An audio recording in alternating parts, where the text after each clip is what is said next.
Assalamualaikum warahmatullahi wabarakatuh. Perkenalkan kami dari kelompok 4, Inovasi Media Pembelajaran Bahasa Indonesia SD berbasis digital yang beranggotakan saya sendiri, Devnita Yerliza dengan NIM 22354007 dan rekan saya Dia Aryan Dimas dengan NIM 22354009. Eh, dengan dosen pengampu mata kuliah kami yaitu Ibu Nana Fauzana Azima MPD dan Ibu Yasni Yenti MPD. Baiklah, pada kesempatan kali ini kelompok kami akan menjelaskan tentang media pembelajaran, yaitu tentang pengertian media pembelajaran. Pengertian media pembelajaran secara umum adalah alat atau bahan yang digunakan untuk membantu siswa memahami dan menguasai materi pembelajaran. Media pembelajaran dapat berupa objek fisik, teknologi, atau kombinasi dari keduanya. Materi selanjutnya yaitu tentang jenis-jenis media pembelajaran.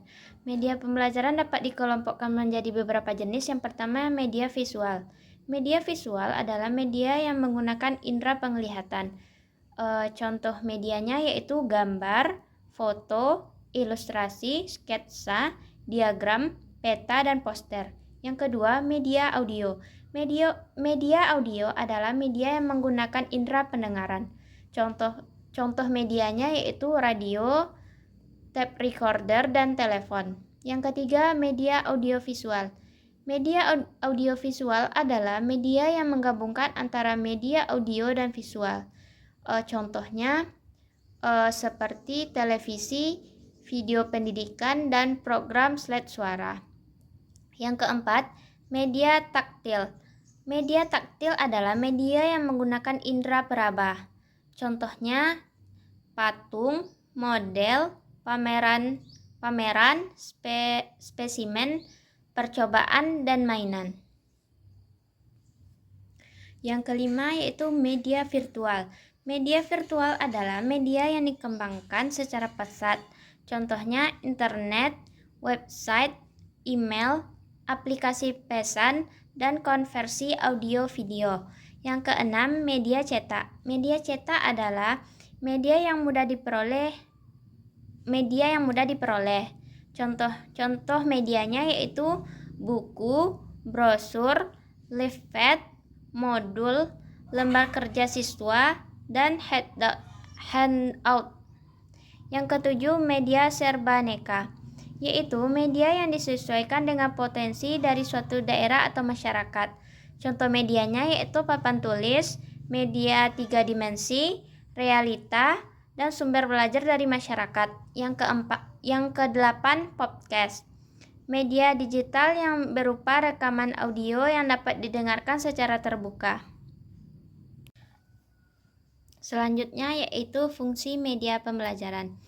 Media pembelajaran memiliki beberapa fungsi dalam proses pembelajarannya. Yang pertama yaitu fungsi informatif.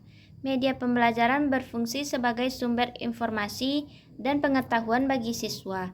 Yang kedua, fungsi instruktif. Media pembelajaran berfungsi sebagai alat bantu untuk menyampaikan materi pembelajaran secara sistematis dan efektif.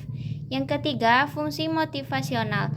Media pembelajaran berfungsi sebagai pendorong dan pemacu minat, perhatian, dan semangat belajar siswa. Yang keempat, fungsi interaktif. Media pembelajaran berfungsi sebagai sarana komunikasi dan interaksi antara guru dan siswa maupun antara siswa dengan siswa. Yang kelima, fungsi kreatif. Media pembelajaran berfungsi sebagai alat untuk mengembangkan kreativitas dan imajinasi siswa. Halo, perkenalkan saya Dia Aryan Dimas dengan NIM 22354009. Saya akan melanjutkan materi yang telah disampaikan oleh Devnita. Jadi materi selanjutnya adalah cara pemerolehan pengalaman belajar. Pemerolehan pengalaman belajar adalah cara kita mendapatkan pengetahuan dan keterampilan baru. Ini seperti mengumpulkan berbagai pengalaman yang membuat kita lebih pintar dan lebih siap menghadapi dunia. Cara yang pertama, belajar dari pengalaman. Ketika kita melakukan sesuatu, seperti bermain, membaca, atau hal baru, kita mendapatkan pengalaman. Misalnya, saat kita belajar memasak, kita tahu cara membuat makanan setelah mencobanya beberapa kali. Yang kedua, mendapatkan pengetahuan baru. Pemerolehan pengalaman belajar juga berarti kita belajar hal-hal baru dari orang lain, buku, atau bahkan internet. Misalnya, saat guru menjelaskan pelajaran di kelas, kita mendapatkan pengetahuan baru yang bisa kita gunakan. Yang ketiga, praktik dan latihan. Dengan berlatih, kita bisa memperbaiki keterampilan kita. Contohnya, jika kita berlatih bermain bola, lama-lama kita akan menjadi lebih baik dalam bermain. Yang keempat, berkolaborasi dengan teman. Belajar bersama teman juga penting. Kita bisa saling membantu dan berbagi cara-cara yang berbeda untuk memahami sesuatu. Jadi, pemerolehan pengalaman belajar adalah semua cara yang kita lakukan untuk belajar dan tumbuh menjadi lebih baik. Materi selanjutnya adalah prinsip-prinsip serta kriteria pemilihan media pembelajaran bahasa Indonesia di sekolah dasar. Memilih media pembelajaran yang tepat sangat penting agar siswa dapat belajar dengan baik. Prinsip pemilihan media pembelajaran yang pertama, efektivitas dan efisiensi. Media yang dipilih harus membantu siswa memahami pelajaran dengan baik dan tidak memakan banyak waktu untuk menggunakannya. Yang kedua, kesesuaian dengan tujuan pembelajaran. Media harus sesuai dengan apa yang ingin diajarkan. Misalnya, jika kita ingin mengajarkan bahasa baru, kita bisa menggunakan gambar atau kartu kata. Yang ketiga, menarik dan mudah dipahami.